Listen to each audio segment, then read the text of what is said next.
I think the first time I heard of the 80-20 rule was when Richard T. Jones was dogging out Jill Scott and Why Did I Get Married? And you know the 80-20 rule, right?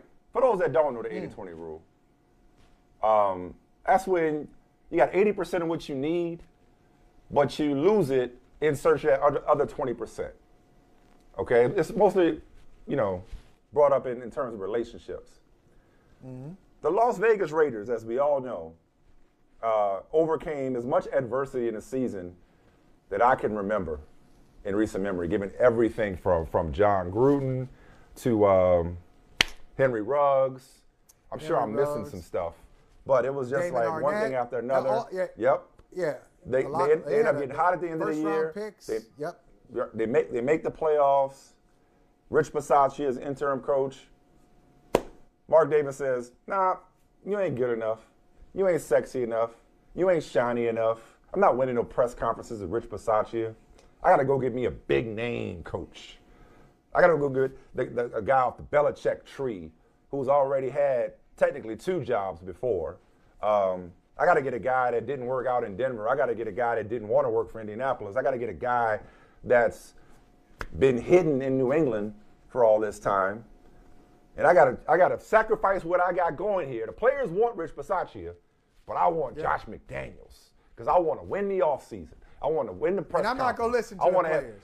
I want to have everybody picking my team to win the AFC West. I want glitz and glamour in Las Vegas, right? And listen, man, those same players deserve some responsibility. But to me, there's one variable here, and that's the head coach. And something ain't right with this group. And a fish rots from the top. Something is not right with this group in general. And that's on Josh McDaniels, and the Raiders are getting exactly what they deserve. Because you had something good going, and then you messed it up, and now you just messed up. Bruh, we talked the other day about dominant defenses. You know how hard it is to get shut out in the NFL? Bruh, everything is designed for you to score in the NFL. From penalties to the way the game is officiated, it is designed for you to put points in the end zone. And I grew up with put the ball in the end zone and put points on the board. I grew up with the Dome Patrol. These Saints, the Dome Patrol, they ain't. 24-0? Are you kidding me? From a supposed offensive genius?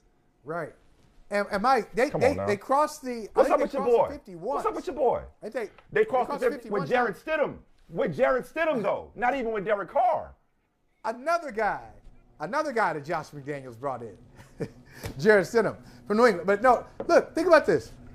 This is, I feel for Josh. This is not good. Josh McDaniels, you already brought up Denver. So you can excuse that away. He got the head coaching job at Denver when he was 32 years old, and he was given power at 32. So a lot of people can't handle that too much too soon. Everybody ain't Sean McVay. I got it. Right. And they started off 6-0 in Denver, his first time there. Then they fell apart, and then he was gone in the middle of year 2. Got it. He waits. He waits for the perfect opportunity. Takes Indianapolis, says, nah, I'm not comfortable. Still waiting for that perfect opportunity.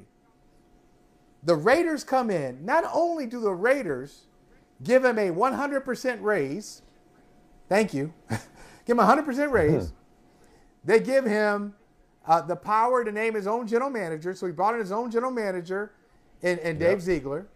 They gave him spending power. They gave him spending power so he can go out. He can bring in Chandler Jones, and he can bring in Devontae Adams and give him a huge contract and do all these things.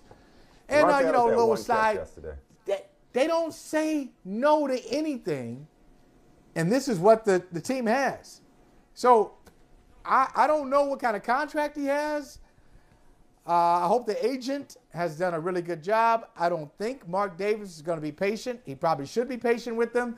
Because if you think Josh McDaniels was your guy at the beginning of 2022, you probably here toward the end of 2022, as bad as it looks right now, you should probably stick with him. But I'm not sure that he will. And I'll tell you, you said something's not right about this team. I'll tell you what's not right about them. They weren't that good last year. It was an amazing job. It was an amazing job. They did a great job under Rich Bisaccia. That's true. They responded. They strung together some wins, but they probably weren't as good as tenants. They probably weren't a 10. They're not that good. They're not that good. That's fair. And I know they've been missing Waller, but I mean, like, how does Devontae Adams get one catch? Like, why is it so hard to get Devontae Adams the ball? Like that. Like, if nothing else, if you accomplish nothing else, you should be able to get 17 the ball. You know, how does Hunter Renfrow get one catch? Why? Like, Josh Jacobs been running the ball like crazy the last few weeks. I don't get this group. But again, there's one major variable. You had Devontae Chandler, there are other variables in terms of players. But this organization decided to go in a different direction. I don't think they knew that direction was going to be down from last year. Well, I know you know some folks that we